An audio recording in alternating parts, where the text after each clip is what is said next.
ಆದ್ದರಿಂದ ನಾವು ರಜೆಯಲ್ಲಿ ನಮ್ಮ ಟೈಮನ್ನು ವೇಸ್ಟ್ ಮಾಡ್ತೀವಿ.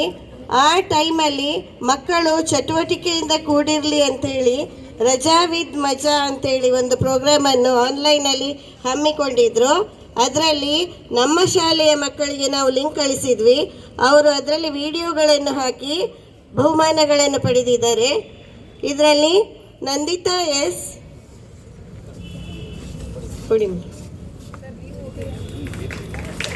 ಇವಳು ಲೇಖನ, ಪ್ರಬಂಧ, ಅಭಿನಯ ಗೀತೆ, ರಂಗೋಲಿ ಮುಂತಾದ ಸ್ಪರ್ಧೆಗಳಲ್ಲಿ ಪ್ರಥಮ ಸ್ಥಾನವನ್ನು ಪಡೆದಿದ್ದಾಳೆ.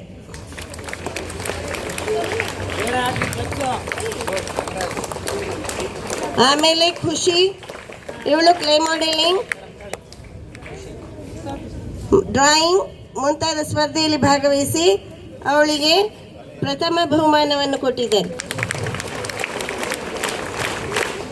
ಅನುಷ್ಕಾ ಎಂ, ಇವಳು ಪ್ರಬಂಧ, ಡ್ರಾಯಿಂಗ್, ಕ್ಲೇ ಮಾಡೆಲಿಂಗ್ ಮುಂತಾದವುಗಳಲ್ಲಿ ಚಟುವಟಿಕೆಗಳಲ್ಲಿ ಭಾಗವಹಿಸಿ ಪ್ರಥಮ ಸ್ಥಾನವನ್ನು ಇವಳು ಗಳಿಸಿದಳು.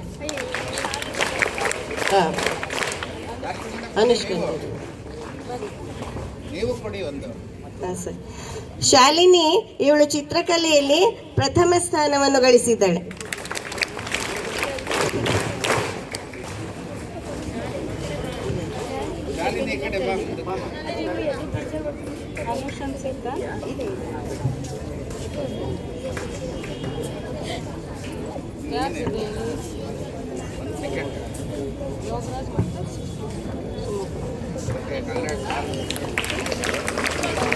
ಯೋಗರಾಜ್ ಪ್ರಬಂಧ ಸ್ಪರ್ಧೆ, ಅಭಿನಯ ಗೀತೆಯಲ್ಲಿ ಪ್ರಥಮ ಸ್ಥಾನವನ್ನು ಪಡೆದಿದ್ದಾನೆ.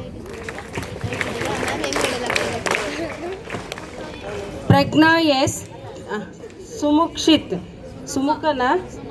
ಸುಮುಖ ಕಸ ರಸ ಈ ಚಟುವಟಿಕೆಯಲ್ಲಿ ಭಾಗವಹಿಸಿ ಪ್ರಥಮ ಸ್ಥಾನವನ್ನು ಪಡೆದಿದ್ದಾನೆ. ಎಲ್ಲ ಮಕ್ಕಳಿಗೂ ಅಭಿನಂದನೆಗಳು. ರಜೆಯಲ್ಲಿ ಎಲ್ಲ ಮಕ್ಕಳು ಕೂಡ ಹೀಗೆ ಚಟುವಟಿಕೆಯಲ್ಲಿ ಭಾಗವಹಿಸಿ ಎಲ್ಲರೂ ಕೂಡ ನಿಮ್ಮಲ್ಲೂ ನೀವು ಮೊಬೈಲಲ್ಲಿ ಬೇರೆ ಬೇರೆದನ್ನು ನೋಡಬೇಡಿ, ಆಕ್ಟಿವಿಟೀಸನ್ನು ನೋಡಿ ಅದರಲ್ಲಿ ಭಾಗವಹಿಸಿ ಹೆಚ್ಚು ಕ್ರಿಯಾಶೀಲರಾಗಿ ಅಂತ ಹೇಳ್ತೀನಿ.